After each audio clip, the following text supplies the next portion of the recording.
Ladies and gentlemen, welcome to It's Rainmaking Time. This is Kim Greenhouse. It gives me great pleasure to welcome Susan Eirich from the Earthfire Institute, a wildlife sanctuary and retreat center that you're all going to want to know about. She and her partner started this institute, and it's wonderful. Welcome, Dr. Susan Eirich, to It's Rainmaking Time. Thanks so much for being here. My pleasure. Talk a little bit about what made you go into this line of work. What is it that you're doing there? I guess to begin with, it's not a line of work. It's a line of passion.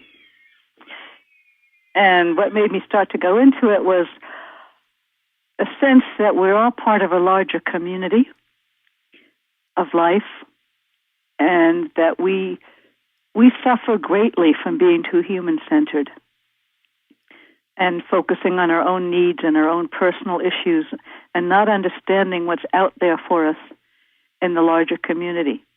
Not just the animals, though we happen to have these incredible animals here, but animals are an easier portal for us into our connection to something larger and the fact that we all belong to something together. So it's been an awareness all my life that I had, along with the sense of, on some level, animals have an equal right to live on this earth as we do, and how to help people get to see that, and not as an either or people versus animals, or liking animals better than people or people better than animals. We're in this together, and that sense of community is what really drives me, the sense of helping people see it's a win-win. I don't know if you can hear it or not. The wolves outside are just starting to howl as I'm talking. How lovely. I'll open the door and see if you can hear it. Oh, wow.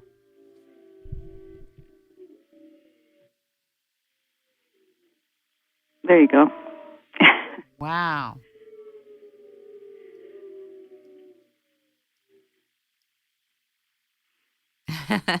Wow. I agree. I did a piece last week with a gentleman who lives in Las Vegas who raises condors. He repairs them and helps them and then lets them go. But he also goes on road shows with these birds. And we had this whole conversation about what does that mean to the animals? And he had a bit of a different take on things that kind of shocked me about the animals working with him and having something to do and all this kind of stuff. Definitely interesting. But what you're doing there is co-creating or engaging with the animals. You know, I was taught when I was very young, I don't know if you were taught, not to try to bridge a connect between human and animals. And a lot of us know that that shouldn't be that way. But we're told from the old model, you should keep your distance. You shouldn't try to befriend them. Talk about that paradigm and why you're just not buying it. Well, I do think it's a mistake to try to befriend an animal in the wild, because then you're setting them up for being killed. Okay. But that doesn't mean you can't feel a connection with them when you see them and not look at them as either magnificent objects or something to fear. But when you do meet them in the wild, you begin to understand that they're fellow beings living their own lives. One of the things we're able to do here at Earthfire is because we have all these animals, these bears and wolves and mountain lions and foxes and coyotes, but they're, for some reason or another, none of them are allowed or can ever be free due to injuries or bonding to people, or in Idaho, we couldn't let a wolf out. It would be shot, and it would be against the law for us to. So these animals are here for life, and we have a very close, intimate, personal relationship with each one of them. And so it serves as a bridge that actually isn't really possible in the wild. And it's not possible in the zoo, where hundreds of thousands of people come by and stare at the animals, often as objects, and even if they don't, the animals can't relate to each one. We have a unique setup here where we have a wildlife garden where people can actually meet the animals, because we don't have many people come through. We have small groups come through. And you actually meet the animals, and they're actually interested in meeting you. So it serves in a way as a bridge between the wild and humans, because our animals are not wild, but you can never take the wild out of an animal. You don't want to. So there's the opportunity to actually meet. And when someone comes and actually meets a grizzly bear or a wolf or a cougar, something magic happens, and it's different. They never, ever think of these animals the same again. And so when they think about them in the wild, they think of them in a different way as equal beings and much more likely to be sure to save habitat for them, because it's not just, oh, someone just shot a bear. No. Someone just shot a bear who was a very specific individual being on this earth who just lost his life. Not that there aren't sometimes circumstances to do so, but it's the mindlessness that we work so hard against so that we understand what we're doing and let it be when we can. And the other side of that is the idea of anthropomorphism, where you think the pets have the same feelings as you, you put your own feelings onto them, and that's a line we tend to cross with pets, which is also a mistake because it's not dignifying them with who they are. They are who they are. They're not what we make them. So I don't know if that answers your question, but those are some of the thoughts that came to my mind. I was very taken with one of the videos that was being circulated on Facebook. And I was sent one last week, which made me pick up the phone to you about, is it apricot? Apricot, yes. Apricot. And the kind of healing methods and the way in which you're relating to her. Talk a little bit about her. Well, every single one of our wolves, we have 19 at the moment, is a wonderful, totally unique personality. Apricot has a sweetness in her, but she's also very, very skittish and always has been.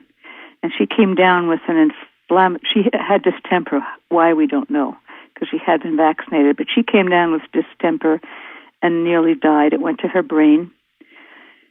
And supposedly whenever it goes to your brain, they never live. Well, Apricot did live, and she did okay for a few years. And then maybe about a year ago, she started getting neurological symptoms. And her neck was arched and twisted, and she was wobbly, and she had a funny look in her eye. And we really didn't want to give her medication if we could help it, because the major medication is prednisone with all kinds of side effects. So we asked a friend of ours who happens to do work on human nervous systems. And I said, let's just try it. It's not going to hurt her any. And we had just built a yurt for the first time. We have physical facilities in which to have people come, and we'd just built it. And Apricot had never been in it. And I said she's a skittish wolf anyway.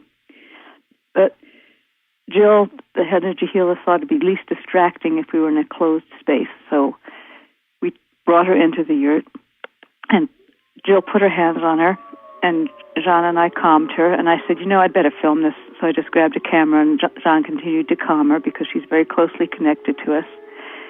And she lay down. She'd never been in there before.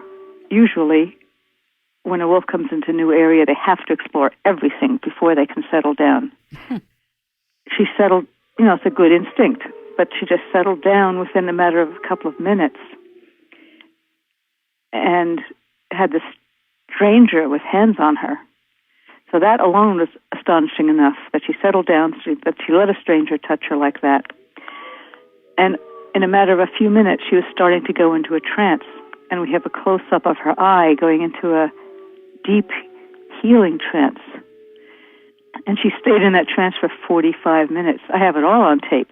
I saw it. It was amazing. Amazing. I cut the tape, obviously, because people don't want to watch a wolf in a trance for 45 minutes. But I actually have it all to show the length of it, And we were just astounded. I showed the tape as an aside. I showed the tape to a friend of mine who's a Tibetan Buddhist teacher and meditator, and he was fascinated because she was sitting there, she was lying there with her eyes open in a trance. And he said, that's just how the Tibetan Buddhists meditate. They don't close their eyes. They go into another world, but their eyes are still open. It was just really fascinating to watch.